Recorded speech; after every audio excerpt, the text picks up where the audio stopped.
Taste the Daily.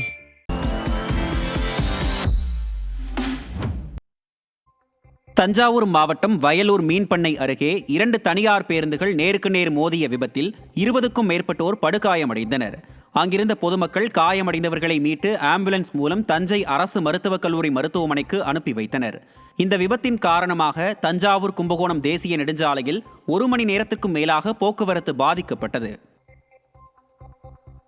Namakkal மாவட்டம் அனுமந்தராயன் கோட்டையில் உள்ள புனித இஞ்ஞாசியார் திருச்சபையின் ஆண்டு பெருவிழா 13 தேர்பவனியுடன் விமரிசையாக நடைபெற்றது. 1000க்கும் மேற்பட்டோர் கூட்டு திருப்பலியில் கலந்து கொண்டனர். கடந்த 23ஆம் தேதி கொடியேற்றத்துடன் தொடங்கிய விழாவில் தேர்பவனி கூட்டு திருப்பலியுடன் சிறப்பாக நிறைவுற்றது. திருவண்ணாமலை மாவட்டம் ஆரணியில் போலீசாரின் வாகன தணிக்கையில் பைக் திருடன் பிடிபட்டார்.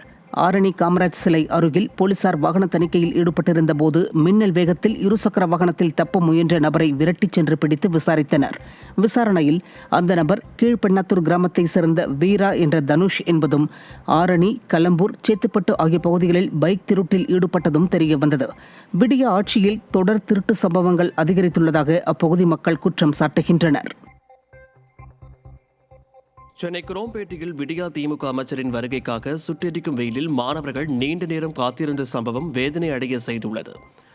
குரோம்பேட்டை அரசு ஆண்கள் மேல்நிலைப் பள்ளியில் நடைபெற்ற விலையில்லா மிதிவண்டி வழங்கும் விழாவில் விடியா திமுக அமைச்சர் தாமோ அன்பரசன் மிதிவண்டிகளை வழங்குவார் என அறிவிக்கப்பட்டிருந்தது.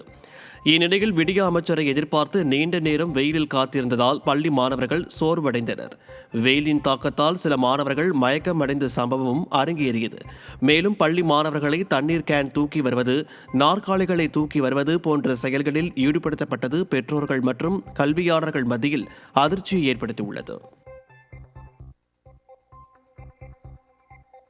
வாணியப்பாடி அருகே சாலை அமைக்கும் பணியினை அதிமுக எம்எல்ஏ செந்தில்குமார் பூமி பூஜை போட்டு தொடங்கி வைத்தார். திருப்பத்தூர் மாவட்டம் வாணியப்பாடி அடுத்த வெள்ளக்குட்டையில் இருந்து துறிஞ்சிக்குப்பம் வரை 2 கிலோமீட்டர் தூரத்திற்கு கிராமப்புற சாலை மேம்பாட்டு திட்டத்தின் கீழ் 78,37,000 ரூபாய் மதிப்பீட்டில் தார் சாலை அமைக்கும் பணி நடைபெற உள்ளது. இதனை வாணியப்பாடி தொகுதி அதிமுக எம்எல்ஏ செந்தில்குமார் பூமி பூஜை போட்டு பணிகளை தொடங்கி வைத்தார். நிகழ்ச்சியின் போது கழக நிர்வாகிகள், தொண்டர்கள் மற்றும் பொதுமக்கள் பலர் கலந்து கொண்டனர். உளுந்தூர்பேட்டையில் நடைபெற்ற வாரச்சந்தையில் 2 கோடி ரூபாய்க்கு மேல் ஆடுகள் விற்பனை நடைபெற்றுள்ளது. கள்ளக்குறிச்சி மாவட்டம் உளுந்தூர்பேட்டையில் வாரந்தோறும் புதன்கிழமைகளில் வாரச்சந்தை நடைபெற்று வரும் நிலையில் இன்று அங்கு ஆடு விற்பனை களை கட்டியது. வரும் சனிக்கிழமை ஆடி 18 எனப்படும் ஆடிப்பெருக்கு விழா கொண்டாடப்பட உள்ள நிலையில் ஆடுகளை வியாபாரிகள் போட்டி போட்டு வாங்கினர். வெள்ளாடு, செம்மறியாடு என ரகத்திற்கேற்ப 8,000 ரூபாய் முதல் 20,000 ரூபாய் வரை விற்பனையானது.